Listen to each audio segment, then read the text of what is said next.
Baik Bapak Ibu semuanya. Baik Bapak Ibu semuanya, Assalamualaikum warahmatullahi wabarakatuh. Terima kasih atas kehadiran Bapak Ibu semuanya.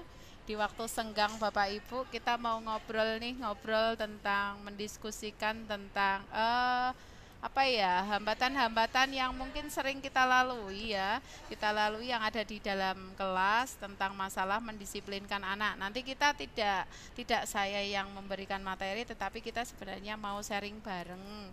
Barangkali kan yang sering ajar yang di TKR, di TSM, mungkin banyak sekali menemui masalah kaitannya dengan kedisiplinan siswa. Di sini nanti kita mau sharing bareng. Baik Bapak Ibu, mohon izin untuk share screen terlebih dahulu.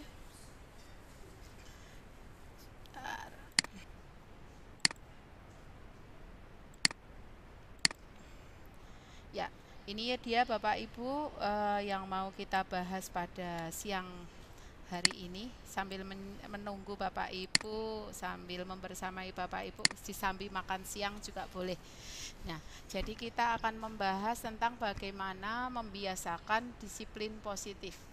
Nah, sering yang kita hadapi ya, yang kita hadapi dalam sehari-hari bahwa anak-anak itu keluhannya adalah tugasnya nggak mau ngerjakan, kemudian tugasnya tidak mau mengerjakan, kemudian tidak mau belajar, kemudian catatannya tidak lengkap, kemudian apalagi selalu bikin ribut di kelas misalnya dan lain sebagainya. Pasti banyak di antara Bapak Ibu yang menemui masalah-masalah semacam ini. Nah, sekarang kita akan membahas terlebih dahulu. Lalu sebenarnya kalau kita menemui masalah seperti ini, pastinya kita akan mengatakan bahwa anak-anak yang seperti itu adalah anak-anak yang tidak disiplin, maka perlu adanya upaya mendisiplinkan. Nah, sekarang kita akan bahas sebenarnya konsep disiplin sendiri itu seperti apa. Jadi disiplin itu, ini saya tidak menyatakan tidak mengambil bahwa definisi dari disiplin menurut ahli siapa, tidak, tetapi saya mengambil definisi kedisiplinan dari Ki Hajar Dewantara, bahwa di sini di mana ada kemerdekaan, disitulah harus ada disiplin yang kuat. Sungguh pun disiplin itu bersifat self-disiplin, yakni kita sendiri yang sebenarnya mewajibkan diri kita dengan sekeras-kerasnya, tetapi itu sama saja. Sebab, jikalau kita tidak cakap melakukan self-disiplin, wajiblah penguasa lain untuk mendisiplinkan kita. Dan peraturan demikianlah itu yang harus ada di dalam suasana belajar yang merdeka. Jadi seringkali kan kita miskonsep ya Bapak Ibu semua, kalau dengan adanya kurikulum merdeka itu kemudian, wah berarti kalau merdeka berarti sak senengi dewe, padahal tidak seperti itu. Bahwa di dalam kemerdekaan itu pada dasarnya harus ada disiplin yang kuat. Disiplin dari siapa? Disiplin dari dirinya sendiri, bukan disiplin yang dikondisikan oleh orang lain. Jadi jelas di sini bahwa yang dimaui disiplin oleh Ki Hajar Dewantara menurut falsafah pendidikan menurut Ki Hajar Dewantara bukanlah disiplin yang dikondisikan oleh orang lain, yang disebabkan oleh motivasi ekstrinsik, tetapi justru disiplin oleh dirinya sendiri.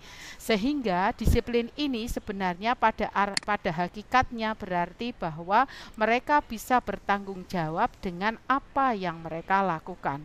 Jadi ini konsep disiplin yang sebenarnya mau kita berlakukan kepada anak-anak. Bagaimana mereka bisa bertanggung jawab dengan apa yang mereka lakukan. Nah, kemudian setelah kita tahu mereka bisa bertanggung jawab terhadap apa yang mereka lakukan, pastinya akan muncul pertanyaan selanjutnya, lalu nilai seperti apa yang mau dituju dari disiplin itu. Nah, nilai yang dituju tentu kembali lagi kepada profil pelajar Pancasila sebagai nilai kebijakan universal yang sedang kita anut saat ini. Kalau pakai kurikulumnya lama K13 mungkin beda lagi ya. Dulu kita mengenal ada namanya pendidikan karakter atau apa itu. Nah, itu sebenarnya kan juga sudah dilebur dari P5 ini. Nah, kalau sekarang kita panduannya adalah nilai kebijakan universal, yakni profil pelajar Pancasila yang terdiri dari 6 dimensi. Saya yakin Bapak dan Ibu sudah paham semuanya. Nah, sekarang Kita melihat coba Bapak Ibu berefleksi sendiri bahwa ada motivasi perilaku. Jadi sebenarnya kalau kita perilaku setiap manusia itu terdiri dari 3 motivasi perilaku yang mendasari seseorang untuk berperilaku. Ada seseorang yang ini yang paling banyak kayaknya. Jadi mereka berperilaku itu untuk menghindari ketidaknyamanan dari hukuman. Ada juga yang motivasinya adalah untuk mendapatkan imbalan atau penghargaan dari orang lain. Dan ada juga yang motivasinya adalah menjadi orang yang diinginkan baik bagi dirinya sendiri, ya, baik bagi dirinya sendiri yang sering adalah untuk ini seperti semacam untuk pengakuan bagi dirinya sendiri bahwa saya ingin menjadi seperti apa. Nah, dari 3 motivasi perilaku ini yang paling banyak anak-anak lakukan termasuk kita barangkali adalah yang pertama, jelas tentu saja bahwa disiplinnya itu karena ingin menghindari ketidaknyamanan atau menghindari hukuman. Mau ngerjakan tugas supaya tidak ditagih gurunya, mau ngerjakan apa gitu, supaya nilainya keluar dan seterusnya. Nah, ini yang disebut sebagai menghindari dari ketidaknyamanan atau hukuman. Nah, kemudian motivasi yang kedua, seseorang melakukan sesuatu atau disiplin itu bisa jadi karena dia ingin mendapatkan imbalan atau mendapatkan penghargaan dari orang lain. Misalnya anak itu sregep ngumpul ke tugas tepat waktu karena ingin dipuji. Bagus kamu mengumpulkan tugasnya tepat waktu, atau pengen mendapat nilai yang lebih baik dari orang lain, atau pengen merasa terpandang di antara teman-temannya yang lain. Ini adalah kelas kedua ya, kelas kedua atau strata kedua. Jadi strata yang paling rendah tadi yang menghindari ketidaknyamanan. Kemudian kalau untuk strata keduanya adalah untuk mendapatkan mendapatkan imbalan atau penghargaan dari orang lain. Nah, untuk yang strata ketiga ini yang paling tinggi adalah bahwa dia melakukan sesuatu termasuk juga disiplin adalah karena dia ingin menjadi orang yang diinginkan. Jadi ini sudah lebih kepada saya nggak peduli kamu suka atau tidak, tetapi saya ingin menjadi seperti ini. Nah, ini adalah adalah motivasi yang paling tinggi seseorang melakukan sesuatu, baik itu termasuk juga melakukan disiplin. Nah, anak-anak kita, termasuk kita barangkali mayoritas itu berada pada level yang ketiga, yang menghindari ketidaknyamanan, kemudian ataupun ingin mendapatkan imbalan atau penghargaan. Nah, dengan adanya disiplin positif ini, kita mau mengubah itu, bukan mengubah ya, tapi menaikkan levelnya. Menaikkan levelnya kalau yang tadinya mayoritas ada di menghindari ketidaknyamanan menjadi beralih paling tidak berada di level kedua. Syukur-syukur bisa banyak yang bermigrasi ke level pertama seperti itu. Nah, baik, kita lanjutkan. Nah, sekarang menjadi pertanyaan yang sering menjadi pertanyaan adalah dulu kita kan sering dapat atau dulu pada saat kita kuliah barangkali itu kan ada yang namanya hukum reward and punishment. Jadi ada penghargaan dan ada hukuman. Tetapi semakin kesini konsep hukuman dan penghargaan ini menjadi semakin tidak relevan. Lah, kenapa tidak relevan? Karena ternyata ada sejumlah hal, tidak hanya satu hal, tetapi ada sejumlah hal yang membuat kedua hal ini menjadi tidak relevan. Karena ternyata kalau kita memberikan hukuman atau memberikan penghargaan terhadap seorang anak atau banyak anak seperti itu tidak selamanya akan berhasil, tapi malah justru terkadang membuat dampaknya malah menjadi yang lebih dari yang kita kira, dampak buruk yang dimaksud. Nah, sekarang kita lihat terlebih dahulu. Sekarang, kalau kita melihat sebuah penghargaan, barangkali kan kita berpikir, wah kalau diberi penghargaan nanti anak itu akan termotivasi, anak yang lain dia akan termotivasi menjadi lebih baik lagi, kemudian yang yang orang lain juga akan termotivasi menjadi ingin seperti yang diberi penghargaan. Itu adalah konsep lama Bapak Ibu. Tetapi yang terbaru adalah kalau semakin ke sini semakin dengan karakteristik anak yang sekarang sudah tentunya sudah berbeda dengan zaman kita terdahulu, bahwa penghargaan itu ternyata memberi dampak yang tidak remeh ternyata. Karena ada beberapa beberapa efek ya. Beberapa efek ketika penghargaan itu selalu berulang kali, ketika kita selalu menjanjikan hadiah atau kita selalu menjanjikan imbalan kepada anak-anak untuk berperilaku bertanggung jawab, atau kepada seseorang agar dia mau mempelajari sesuatu yang baru, misalnya mau belajar seperti itu. Tetapi sebenarnya itu banyak membuat ada banyak dampak yang mungkin muncul, karena penghargaan itu kelemahannya adalah, Bapak Ibu coba lihat di catatan yang di sebelah kanan, bahwa penghargaan itu sifatnya adalah jangka pendek. Jadi itu hanya akan efektif ketika Bapak Ibu menerapkan ya pada saat itu. Contohnya misalnya, saya akan memberikan misalnya kepada anak yang mau mengumpulkan tugas, saya akan memberikan misalnya bintang begitu. Kalau untuk anak TK misalnya diberikan bintang. Tapi ketika tiba-tiba saya tidak ada, kemudian saya digantikan oleh guru lain, anak-anak diminta tertib mengumpulkan tugas, itu tidak akan berdampak karena merasa tidak akan mendapat bintang dari guru yang menggantikan saya. Itu adalah contoh bahwa penghargaan itu sifatnya sangat jangka pendek.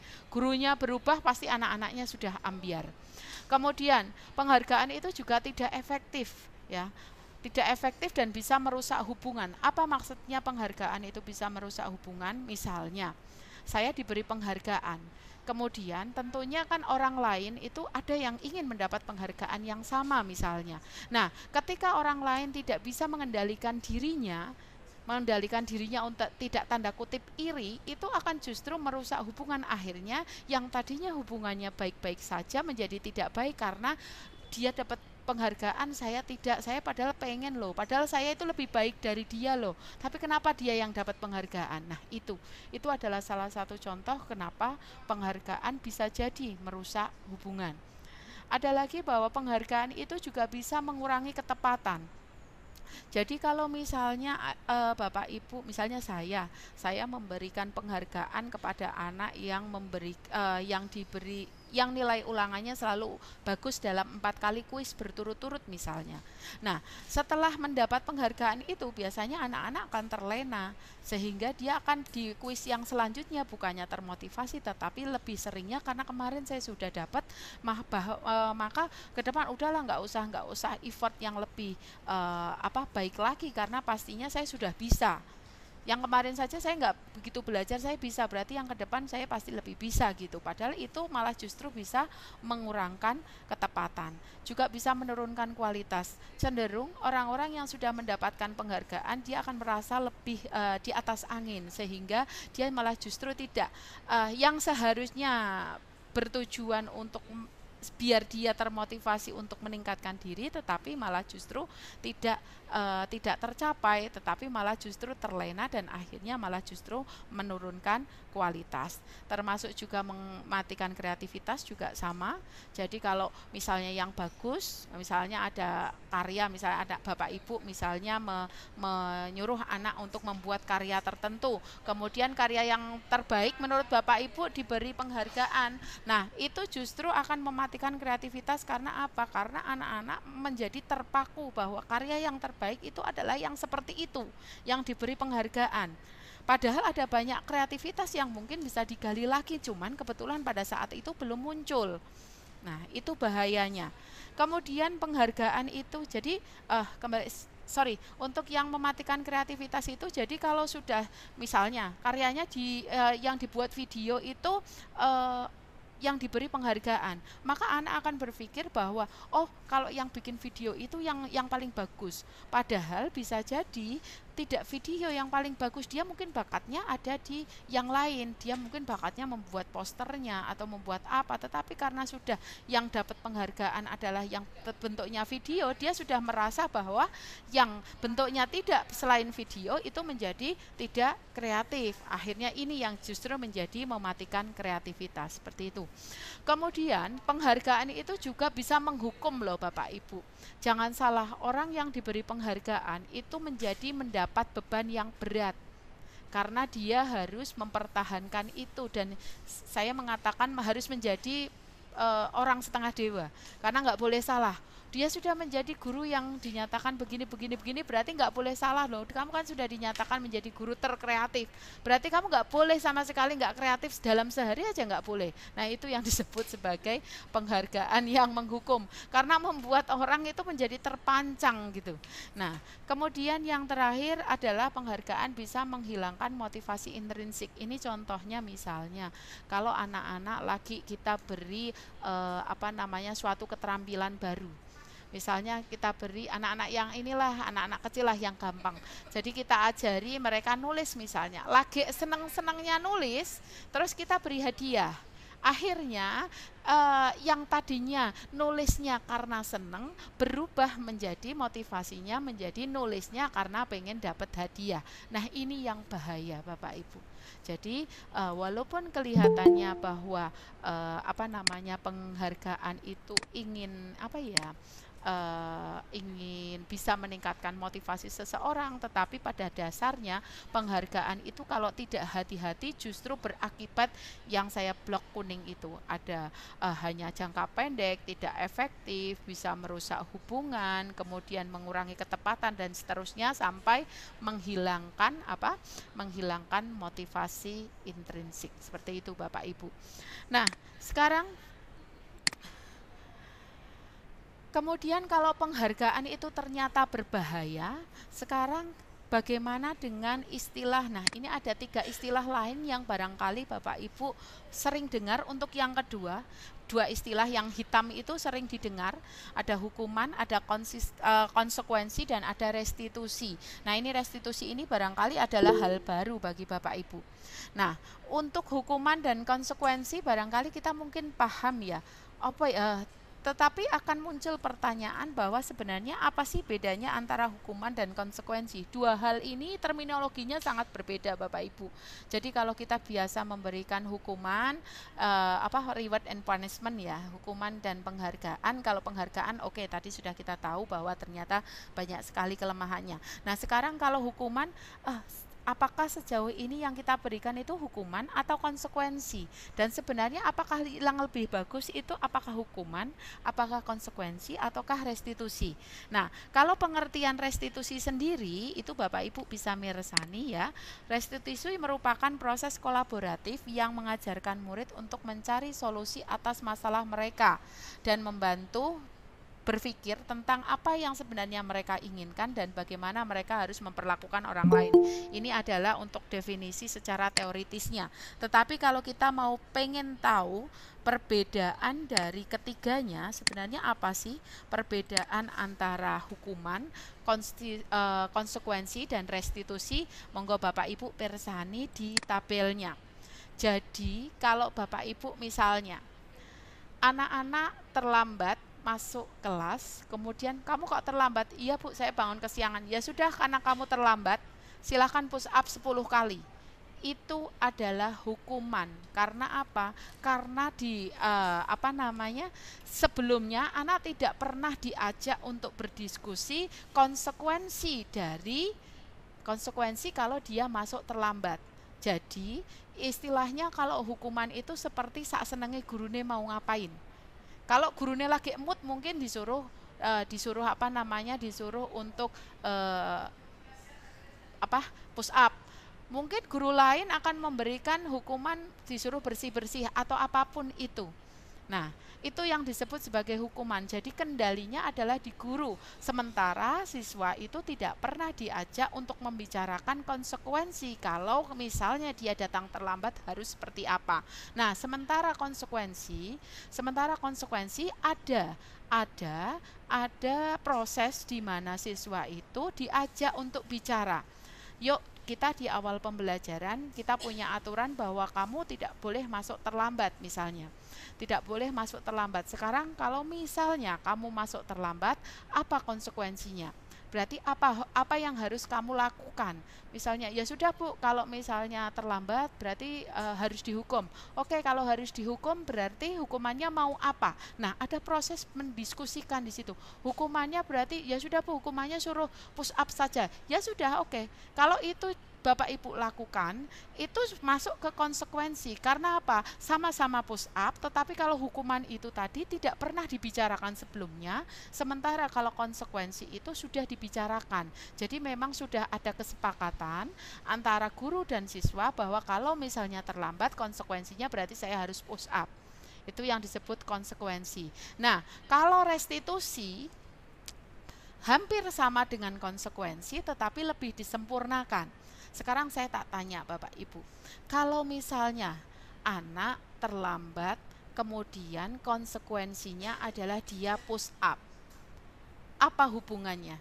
Terlambat dengan push up, kan nggak ada sama sekali hubungannya kan? Dia kalau terlambat masuk, itu artinya masalah yang terjadi adalah dia ketinggalan pelajaran. Lah kalau ketinggalan pelajaran solusinya adalah dia push up, maka itu bukan yang disebut sebagai restitusi. Kalau restitusi itu seperti konsekuensi, tetapi konsekuensinya itu ada hubungannya dengan masalah yang terjadi.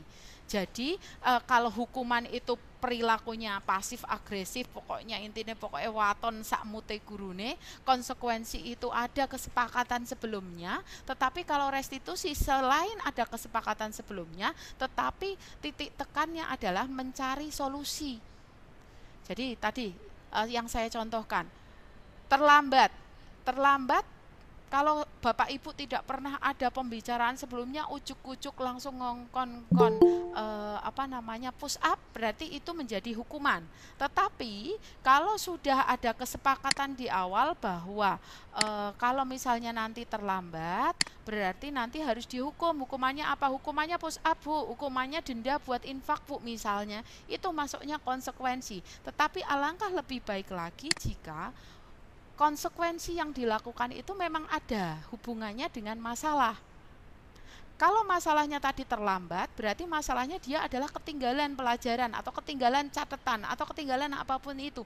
Berarti solusinya bukan push up sebenarnya, tetapi solusinya adalah dia harus tinggal di kelas misalnya, harus tinggal di kelas untuk mengejar ketertinggalannya. Mungkin karena dia masuk terlambat 10 menit, berarti dia keluarnya harus lebih 10 menit dibanding anak lain. 10 menit itu untuk apa? Untuk mengejar ketertinggalan yang tadi karena dia terlambat. Lah itu yang disebut sebagai restitusi. Jadi restitusi itu semacam konsekuensi, sudah dibicarakan, tetapi fokusnya tidak hanya sekedar memberi efek jera ya, tetapi lebih kepada mencari solusi. Contoh lagi Bapak Ibu, misalnya ada dua anak yang bertengkar kemudian antara A dan B misalnya.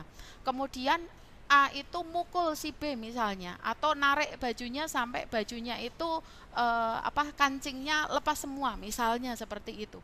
Kalau hukuman, mungkin Bapak Ibu sudah mengatakan udah kamu kayak gitu berarti hukumannya udah, berarti kalau kamu mukul ya berarti ganti bajumu yang saya sobek.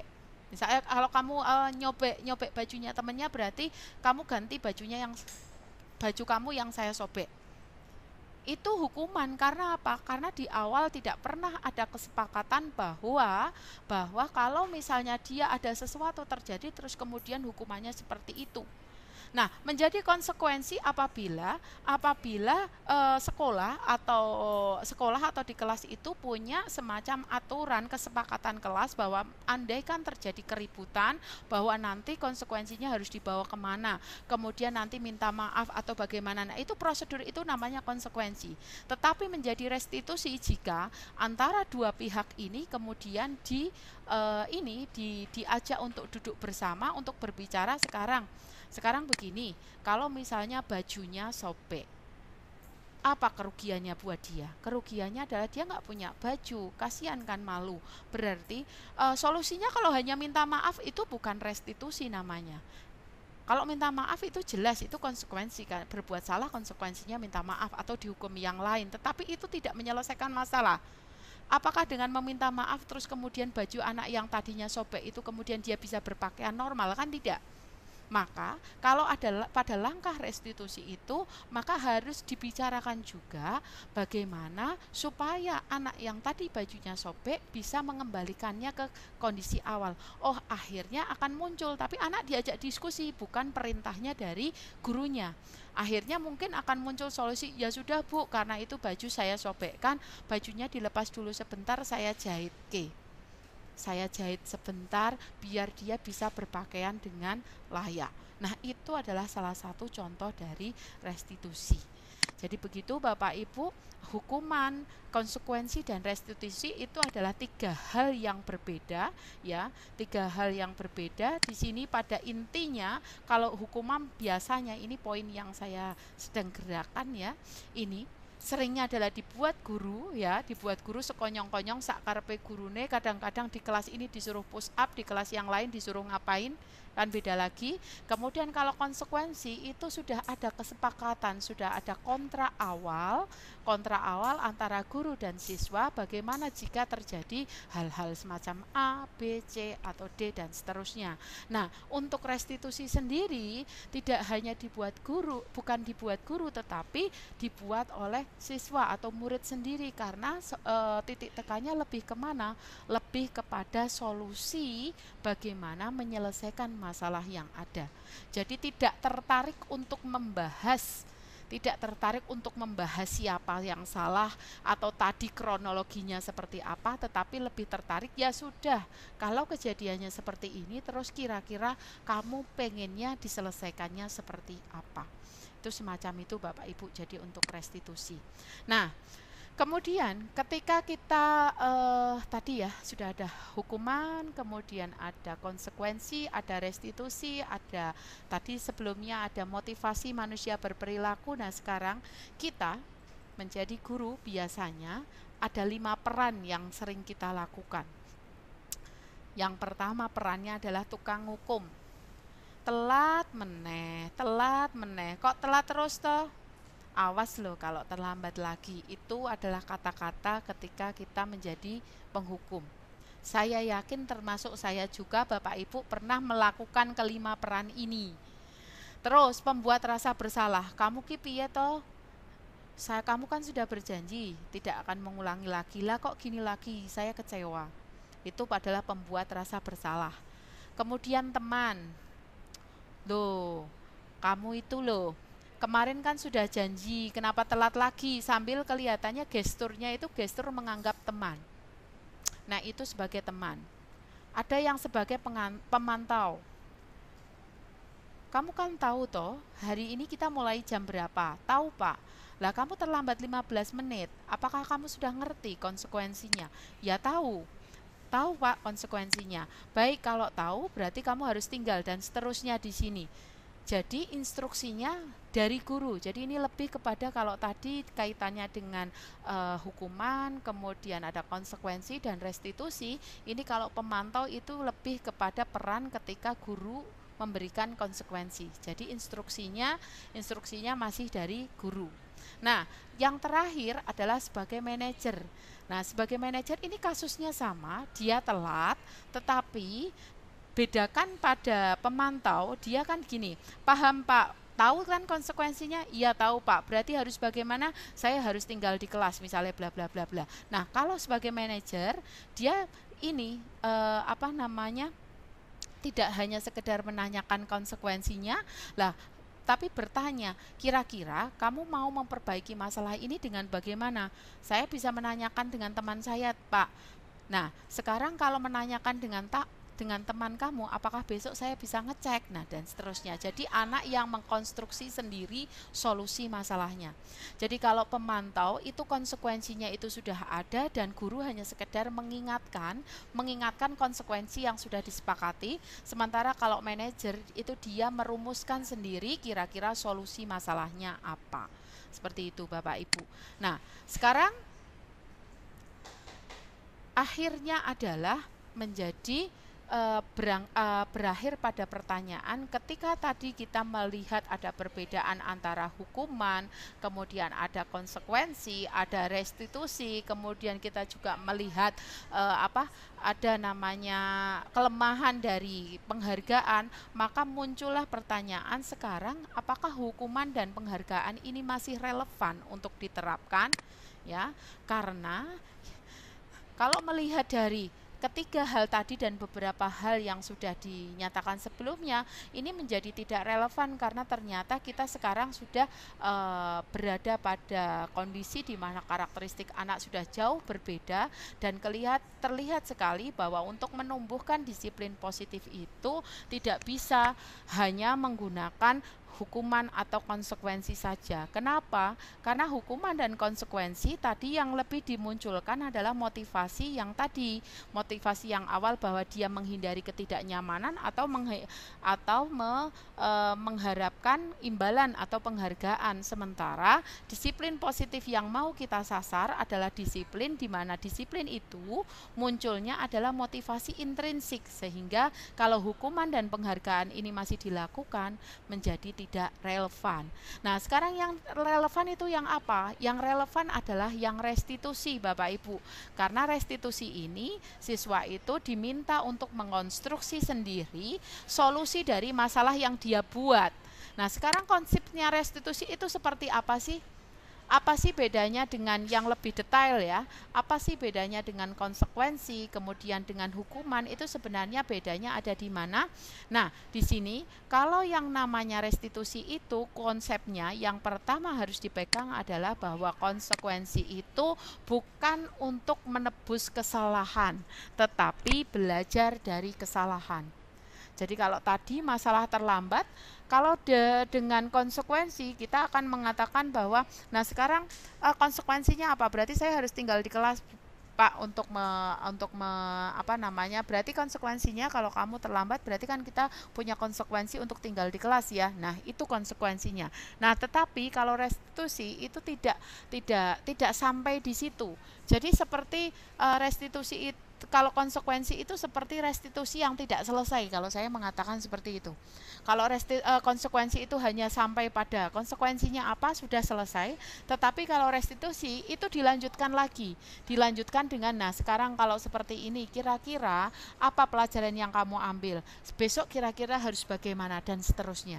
Jadi bisa digarisbawahi di sini bahwa konsekuensi itu sebenarnya sudah menuju restitusi, tetapi restitusinya belum selesai karena hanya sampai melaksanakan konsekuensi saja, tetapi peserta didik tidak diajak untuk belajar dari kesalahan yang dilakukan. Nah, konsep yang kedua, restitusi itu juga memperbaiki hubungan. Jadi kalau misalnya anak ketika jam kita melanggar itu sebenarnya hubungan antara kita dan anak sebenarnya kan sedang tidak baik-baik saja. Nah, karena anak mesti takut, terus kita juga mesti marah misalnya. Tetapi dengan adanya restitusi, kita sudah memberikan konsekuensi apa yang harus dilakukan, kemudian mereka juga mengkonstruksi sendiri kira-kira pelajaran apa, terus besok supaya tidak mengulangi itu harus bagaimana, maka di sini akan mencairkan kembali hubungan yang tadinya tidak baik-baik saja menjadi lebih baik-baik saja. Ya tentunya tetap anak adalah rasa khawatir, ada rasa marah karena harus menjalani konsekuensi yang dia sampaikan, tetapi paling tidak hubungannya menjadi lebih cair gitu. Nah, kemudian konsepnya restitusi itu adalah tawaran, jadi bukan paksaan. Jadi kalau konsekuensi itu walaupun apa yang mau dilakukan anak itu adalah hasil kesepakatan yang sudah disepakati sebelumnya dengan siswa, dengan guru, tetapi ketika melaksanakan saya yakin itu adalah sebuah keterpaksaan. Maka kalau untuk restitusi sendiri itu dicoba, konsekuensi yang sudah ada ini dicoba untuk didekatkan lagi sehingga dia menganggap apa yang akan dilakukan sebagai bagian dari konsekuensi yang dia lakukan, kesalahan yang dia lakukan itu bukan sebagai sebuah paksaan tetapi tawaran. Jadi kalau misalnya kamu melakukan kesalahan ini, solusinya mungkin adalah ini. Lah kira-kira kamu mau pilih yang mana? Nah, itu semacam itu. Nah, kemudian restitusi itu juga untuk menuntun untuk melihat ke dalam dirinya sendiri, untuk melihat apa sih yang salah di dalam diri anak masing-masing, seperti itu. Mencari kebutuhan dasar untuk yang melandasi tindakan. Juga digali juga, kenapa kamu terlambat? Saya terlambat tadi karena Bu, karena kesiangan berangkatnya. Kenapa kesiangan? Kesiangan karena bangunnya kesiangan. Kenapa bangun kesiangan? Bangun kesiangan karena tadi malam tidurnya kemalaman. Kemalaman karena apa? Nah, itu terus digali terus. Nah, itu yang namanya konsep restitusi. Jadi digali sampai di akar masalahnya. Tidak hanya berhenti kalau kamu terlambat, kamu tahu apa konsekuensinya? Ya, tahu. Berarti lakukan konsekuensinya. Itu konsekuensi. Tetapi kalau restitusi, dilanjutkan proses itu sampai bertanya, sampai kita menemukan akar masalahnya membuat dia terlambat itu apa, dan kita meminta mereka untuk merumuskan kira-kira untuk besok gimana supaya nggak terlambat lagi. Berarti saya begini Bu, ya sudah besok saya lihat loh, kamu akan seperti ini atau tidak. Nah, itu seperti itu restitusi. Nah, juga akan belajar mengomentari diri sendiri karena fokusnya pada di diri ya Bapak Ibu, fokus kepada karakter bukan kepada tindakan, kemudian ada fokus pada solusi bukan pada masalah. Sudah enggak mempermasalahkan, udah masalah terlambat ya sudah, masalah bane meledos di jalan ya sudah, tetapi kembali lagi ke solusinya apa. Jadi tidak tertarik untuk membahas detail dari masalah yang terjadi, tetapi lebih kepada bagaimana menggali anak-anak untuk merumuskan solusi dari masalah yang mereka buat gitu. Dan mengembalikan murid yang berbuat salah kepada kelompoknya. Ini yang sering terjadi Bapak Ibu. Jadi kalau misalnya Bapak Ibu itu ada anak yang tidak mengerjakan tugas. Nah, ada anak yang tidak mengerjakan tugas, tahu konsekuensi, dihukum. Kemudian dihukum, dia akan dipisahkan dengan teman satu kelompoknya. Nah, itu restitusi tidak pernah demikian. Jadi restitusi itu kalau sudah selesai melakukan proses restitusi, ya sudah, anak kembali seperti tidak ada apa-apa. Tetapi bukannya tidak ada apa-apa terus diem, tetapi untuk proses kedepannya selalu terpantau. Kenapa ada konsep seperti ini? Supaya apa Bapak Ibu? Kembali lagi kepada poin kedua, yang namanya terjadi pelanggaran itu sebenarnya hubungan antara dua individu, antara guru dengan murid yang sedang melanggar itu sebenarnya pasti berada di kondisi yang tidak baik-baik saja.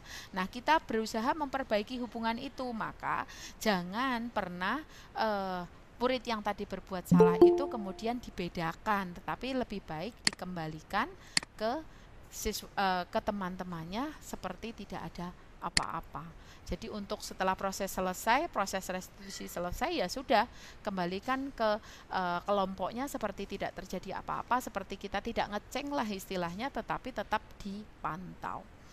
Nah, sekarang pertanyaan terakhirnya adalah bagaimana sih sebenarnya melaksanakan restitusi itu sebenarnya bagaimana? Jadi ada pelaksanaan restitusi itu terdiri dari 3 tahap Bapak Ibu, 1 siklus, karena 3 tahap sering disebut sebagai segitiga restitusi, seperti itu. Nah, tahap pertama adalah menstabilkan identitas. Apa yang disebut yang dimaksud dengan menstabilkan identitas nanti kita lihat. Kemudian ada menanyakan memvalidasi tindakan yang salah. Kemudian yang tahap terakhir adalah menanyakan keyakinan. Nah, sekarang untuk yang tahap pertama, menstabilkan emosi. Artinya adalah ketika menjumpai anak yang melakukan kesalahan, tidak langsung ditembak di tempat dulu, tetapi langkah pertamanya adalah menstabilkan emosi. Contoh kalimat-kalimat untuk menstabilkan emosi, contohnya, iya saya tahu telat itu ndak apa-apa, Neng yang penting bukan telatnya, yang penting itu besok biar nggak telat lagi gimana. Nah, itu adalah contoh kalimat menstabilkan emosi. Intinya menstabilkan emosi adalah mengatakan bahwa pada mereka bahwa berbuat salah adalah wajar, tetapi yang penting bukan sekarang, tetapi bagaimana merumuskan solusinya. Bisa jadi dengan ya tidak ada manusia yang sempurna, misalnya ada kata-kata seperti itu, atau saya juga pernah kok telat masuk kantor tetapi saya akan berusaha bla bla bla. Nah, itu adalah kalimat-kalimat untuk menstabilkan emosi. Ini langkah ini harus Bapak Ibu lakukan terlebih dahulu sebelum masuk ke masalahnya. Nah, setelah itu langkah keduanya adalah memvalidasi kesalahan. Jadi istilahnya kalau dalam bahasa Jawanya itu kalau menstabilkan emosi itu seperti bombong dhisik. Jadi dibombong dulu, iya kamu salah, iya salah itu wajar, manusiawi kok.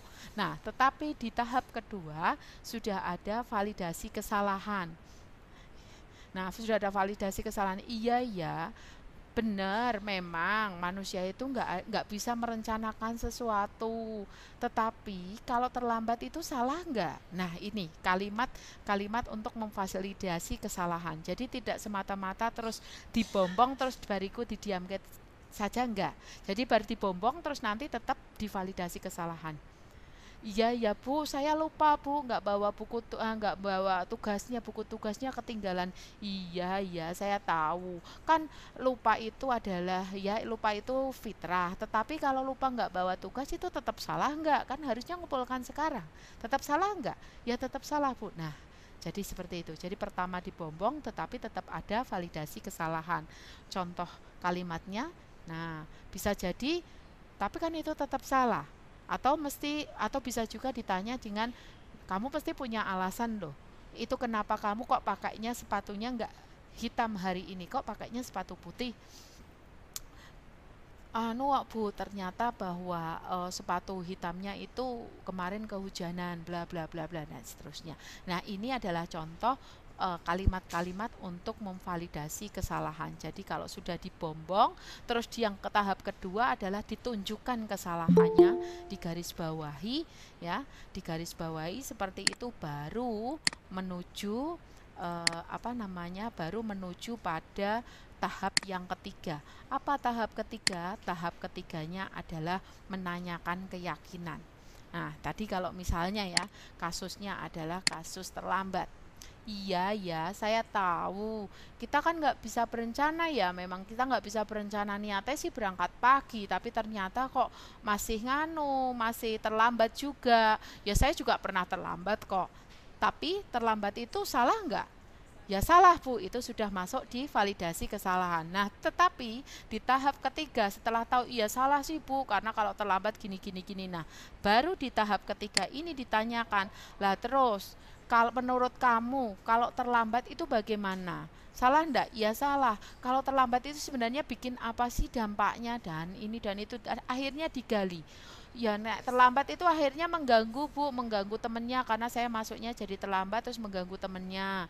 Terus saya ketinggalan pelajaran, saya ini. Nah, akhirnya kan diajak cerita seperti itu. Nah, lah terus pengennya kamu seperti apa? Ya pengennya nggak terlambat. Lah terus nek pengen nggak terlambat itu solusinya gimana? Nah itu, tetapi berasal dari keyakinan dari siswa sendiri bahwa saya akan melakukan seperti apa untuk menyelesaikan masalah keterlambatan tadi. Jadi tidak fokus pada kamu terlambat tadi kenapa sih bangun siang mangkane tangine sing gasik dan ini dan itu. Tidak langsung menjustis ke situ, tetapi ada dialog menanyakan kenapa terlambat, terus kenapa tadi karena tidurnya kemalaman Bu. Lah tidurnya kemalaman ngapain? Tidurnya kemalaman karena bla bla bla bla, berarti harusnya besok bagaimana? Harusnya begini. Tapi setelah itu ya sudah, besok begitu berarti harusnya ya. Kamu pengen berubah kan? Iya pengen berubah. Berarti besok saya pantau kamu terlambat lagi atau tidak dan seterusnya. Jadi itu adalah siklus dari Bapak Ibu, siklus dari segitiga restitusi yang dimulai dari apa tadi? Menstabilkan emosi, kemudian diikuti dengan memvalidasi kesalahan, kemudian yang terakhir adalah menanyakan keyakinan yang dianut. Nah, dari keyakinan itu anak-anak akan digiring untuk merumuskan solusi ya. Sekali lagi di underline bahwa solusi bukan nguplek-nguplek masalah terlambatnya, tetapi merumuskan solusi kira-kira apa yang bisa dilakukan supaya keterlambatan itu atau masalah itu tidak terjadi lagi. Baik Bapak Ibu, saya rasa hanya itu yang bisa disampaikan terkait dengan pembiasaan diskusi sharing baik ya, pembiasaan untuk disiplin positif. Barangkali di antara Bapak Ibu ada yang ingin bertanya, monggo dipersilahkan.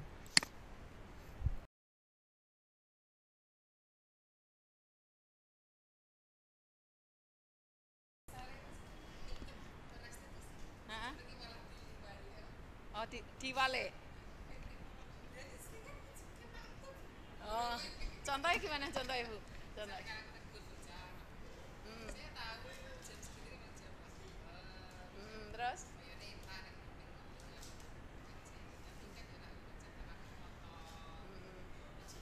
Oh iya. Oh iya. Ini ini ada pertanyaan langsung, kebetulan teman belakang saya tanyanya langsung, nggak mau lewat online, tetapi masuk di Zoom ini, tetapi tanyanya langsung. Jadi gini kasusnya, yang sering terjadi adalah anak-anak itu ketika jam pelajaran, biasanya jam pelajaran jam keberapa Bu? Yang jam pelajaran terakhir. Jam pelajaran terakhir atau jam pelajaran awal karena mereka nggak makan, belum makan ya, ya ya. Oh terakhir, jam pelajaran terakhir itu anak-anak. Hah, kenapa? Awal juga ya Bu Ami. Nah ini kebetulan Bapak Ibu semua, bagi yang Bapak Ibu yang meresani untuk yang di luar sekolah, ini sebenarnya yang ikut join itu teman-teman sekantor semua. Jadi tanyanya kiri kanan langsung, ya sudahlah saya terima. Jadi ada kasus ini yang sering, kalau anak-anak di sini itu mayoritas itu pagi belum sarapan. Ya, pagi belum sarapan, kalau siang sebekalnya sudah habis, jadi mereka sudah lapar lagi. Nah, kalau pagi itu ketika kadang-kadang itu nyolong-nyolong makan, baik pagi maupun siang itu nyolong-nyolong makan ketika, nah terus kemudian ketika ibu gurunya melakukan restitusi dengan menstabilkan emosi. Ya saya tahu kalau jam segini itu memang jam-jam lapar, kamu tadi belum sarapan, atau kalau yang siang ya jam-jam segini memang jam-jam lapar, ya saya sendiri juga lapar. Eh, dan enak banget kalau buat makan. Nah, tapi kalau sudah seperti itu, baru tahap pertama, belum sampai memvalidasi kesalahan, itu anaknya sudah nyeletuk duluan, sudah langsung disemauri gitu. Loh, berarti kalau gitu berarti boleh makan dong Bu. Nah, itu yang bikin keki gurunya ya. Nah, ini pertanyaannya, terus gimana solusinya? Nah, baik Bapak Ibu, kita diskusi bareng-bareng ya. Dan memang bikin keki juga kalau anak-anak langsung semaur kayak gitu ya. Jadi ketika diingatkan, kemudian iya saya tahu kalau jam segini itu jam lapar, berarti langsung bisa makan, berarti boleh makan dong Bu. Ya enggak gitu, berarti harusnya dilanjutkan Bu, harusnya dilanjutkan. Iya tahu, kalau nganu sudah diberi nganu juga, sudah diberi pengertian juga bahwa ya kalau makan itu tangannya kotor sembarangan, dan apalagi Bu tadi Bu, ya tangannya kotor tapi tetap ngeyel ya. Oh nanti tetap ngeyel ya. Nah ketika ditanyakan, ya sudah itu, kalau sekarang itu, kalau sekarang makan ki memang lagi enak-enaknya, tetapi terus langsung disemauri gitu. Berarti boleh makan Bu. Nah mungkin solusinya, solusinya Bu, solusinya adalah dilanjutkan lagi diskusinya, dilanjutkan lagi diskusinya bahwa ya memang ya nggak, bukan berarti boleh makan dong, kan kamu tahu aturannya barangkali. Dimunculkan ini Bu, dimunculkan, kita kan punya ini ya, punya aturan yang untuk di kelas ketika proses pembelajaran itu, bahwa tidak boleh makan minum, atau kesepakatan kelas itu yang harusnya dimunculkan. Jadi mungkin disepakati, dimunculkan, ya nggak boleh toh, kamu lihat coba kesepakatan kelas kita, biasanya kesepakatan kelas atau aturan tata tertib kelas kan biasanya ditempel. Nah itu dilanjutkan diskusinya dengan, no kamu baca no poin yang nomor berapa ini, bahwa di sini tertulis bahwa aturan di kelas salah satunya adalah tidak boleh makan, tidak boleh makan selama jam pelajaran. Kalau minum Bu, ya wes, nek minum boleh, makan permen boleh lah, ya misalnya seperti itu. Tetapi tidak boleh makan ya. Jadi kalau kamu tetap makan di jam pelajaran, berarti itu salah ndak? Ya salah Bu. Nah itu baru sampai di tahap kedua, baru memvalidasi kesalahan. Sekarang kalau menanyakan keyakinan, nah sekarang begini deh, kalau misalnya kamu makan, kira-kira suasananya menjadi seperti apa misalnya? Kalau misalnya ada dalam satu kelas ini, kemudian ada yang makan, tidak hanya ada, tetapi beberapa makan. Kira-kira suasana kelasnya menjadi seperti apa? Nanti kan akan pating celotet nih. Wah, suasana kelasnya nanti akan bau makanan, Bu. Terus jadi pengen semua, Bu. Jadi ini, jadi ini, jadi ini. Nah, terus kamu pengen toh suasana pembelajaran menjadi seperti itu pembelajaran yang kamu inginkan akan yang seperti itu, yang chaos, diulang gurune, saya ngomong kamu makan, terus suasananya menjadi chaos, itu yang kamu inginkan pembelajarannya. Nah, nanti kan, yo enggak toh Bu. Nah, kalau tidak akan, nah mungkin seperti itu Bu lanjutannya. Jadi tata tertibnya ditempel dulu untuk senjata, tetapi nanti untuk di yang tahap ketiga menanyakan keyakinan adalah membayangkan ketika apa yang mereka inginkan itu dituruti. Nanti kira-kira solusi kira-kira suasananya menjadi seperti apa dan apakah itu yang diinginkan mereka ketika proses pembelajaran berlangsung. Seperti itu Bapak Ibu, barangkali gambaran dari restitusi. Kalau nemu restitusi yang macet kayak tadi, baru tahap pertama atau tahap kedua wis langsung disantrap sama anak-anak, ya itu barangkali inspirasi atau ya ide lah untuk masalah-masalah yang mungkin muncul di Bapak Ibu. Oh ya, satu lagi Bapak Ibu, untuk menjamin restitusi berhasil, modal kita yang awal itu jangan sampai kita meninggalkan kesepakatan kelas. Jadi kayak tadi, kasus yang masalah makan di dalam kelas. Seandainya di kelas itu kita tidak punya tata tertib atau kesepakatan kelas, kita nggak bisa ngomong. Maka untuk bisa mewujudkan restitusi yang baik dalam rangka mendisiplinkan positif, maka di awal pembelajaran itu kita harus punya kontrak belajar lah istilahnya. Kalau kita kuliah namanya kontrak belajar, tetapi kalau sekarang ya istilahnya kesepakatan kelas tentang do and don't. Jadi apa yang boleh dan tidak boleh dilakukan terkait dengan kedisiplinan berpakaian, terkait dengan kedisiplinan masuk, atau juga terkait dengan misalnya dalam proses tata tertib yang berlaku dalam proses pembelajaran. Jadi yang boleh dan tidak boleh. Nah, masalah hukumannya yang biasanya kan kesepakatan kelas ada hukumannya. Nah, yang hukumannya yang dibuang. Jadi yang banyak merumuskan yang boleh dan yang tidak boleh. Nah, dari adanya aturan yang boleh dan yang tidak boleh ditempelkan di kelas yang kira-kira terbaca semua anggota kelas, nantinya kalau terjadi masalah di kelas, kita akan lebih mudah untuk menggiring mereka untuk melaksanakan restitusi. Jadi kalau biasanya Bapak Ibu, kesepakatan kelas itu isinya ada hukumannya apa, kalau enggak kalau misalnya tidak piket, hukumannya bayar denda 5.000. Nah, itu hukumannya yang dibuang, tetapi yang tercantum hanya do and don't. Jadi yang boleh dan yang tidak boleh dilakukan baik dalam hal tata tertib maupun selama proses pembelajaran berlangsung. Karena itu yang akan menjadi modal kita untuk melakukan restitusi. Seperti itu Bapak Ibu, apakah ada lagi yang mau disampaikan? Oke, kalau tidak ada, mari kita simak bersama untuk praktek penerapan dari segitiga restitusi. Kita simak bersama-sama ya videonya ya Bapak Ibu semua.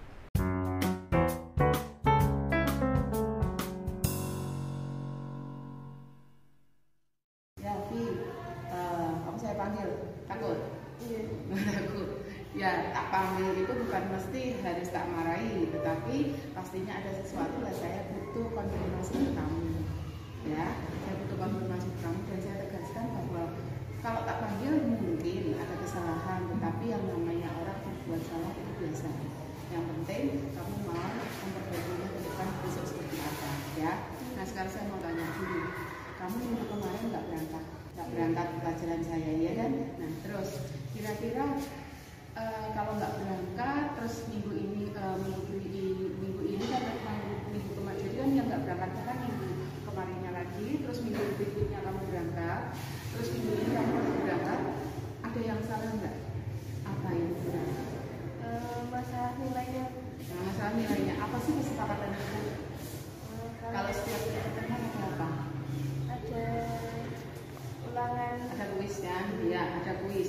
Berarti kalau yang minggu pas kamu nggak berangkat itu, karena kamu nggak berangkat berarti kamu nggak ikut kuis. Terus pada minggu selanjutnya kamu diem aja. Minggu ini saya tunggu kamu juga diem aja. Berarti apa yang salah? Nggak meminta untuk kuis. Nah, nggak meminta untuk kuis, apa konsekuensinya kalau nggak minta untuk kuis? Nilai pada rapat akan dipasang. Nah iya, karena apa? Karena kan kita kan sudah punya kesepakatan kan? Kita sudah punya kesepakatan kalau setiap pertemuan kita kuis, dan kuis itu nanti kita akan gabung sebagai nilai tugas kan gitu. Nah kalau kamu di minggu yang dulu itu kamu nggak ikut kuis, kemudian minggu selanjutnya ya kamu diem aja, minggu sekarang juga kamu diem aja. Kalau seandainya nggak saya panggil kan kamu tetap diem kan, berarti nanti konsekuensinya berarti rapotnya gimana? Kosong. Nah rapotnya kosong, berarti harusnya bagaimana kalau kamu habis nggak berangkat? Harus menemui biaya untuk meminta kuis susulan. Sudah kamu lakukan? Belum. Nah, berarti yang salah siapa? Nah, berarti harusnya kalau kemarin nggak ikut, harusnya segera minta susulan. Kapan harusnya minta susulan? Segera mungkin kan? Iya. Nah, kamu ternyata belum sampai tak tagih ini loh ya. Nah, berarti belum ya. Berarti itu salah ya. Ya, besok lagi kamu mau membedakan kapan berarti? Kira-kira mau kapan? Secepatnya. Mau kapan? Saya butuh tanggal. Besok? Siap? Apa syaratnya? Kesepakatan kita. Kalau kamu mau ulangan susulan, syaratnya harus apa? Bawa apa? Buku kuis. Selain buku kuis, buku apa? Buku catatan. Buku catatan harus bagaimana? Harus lengkap supaya kita belajar dulu. Paham? Nah, berarti saya tunggu ya. Besok pagi kita janjian nanti setelah pulang sekolah sebentar untuk kuis susulan. Itu ya.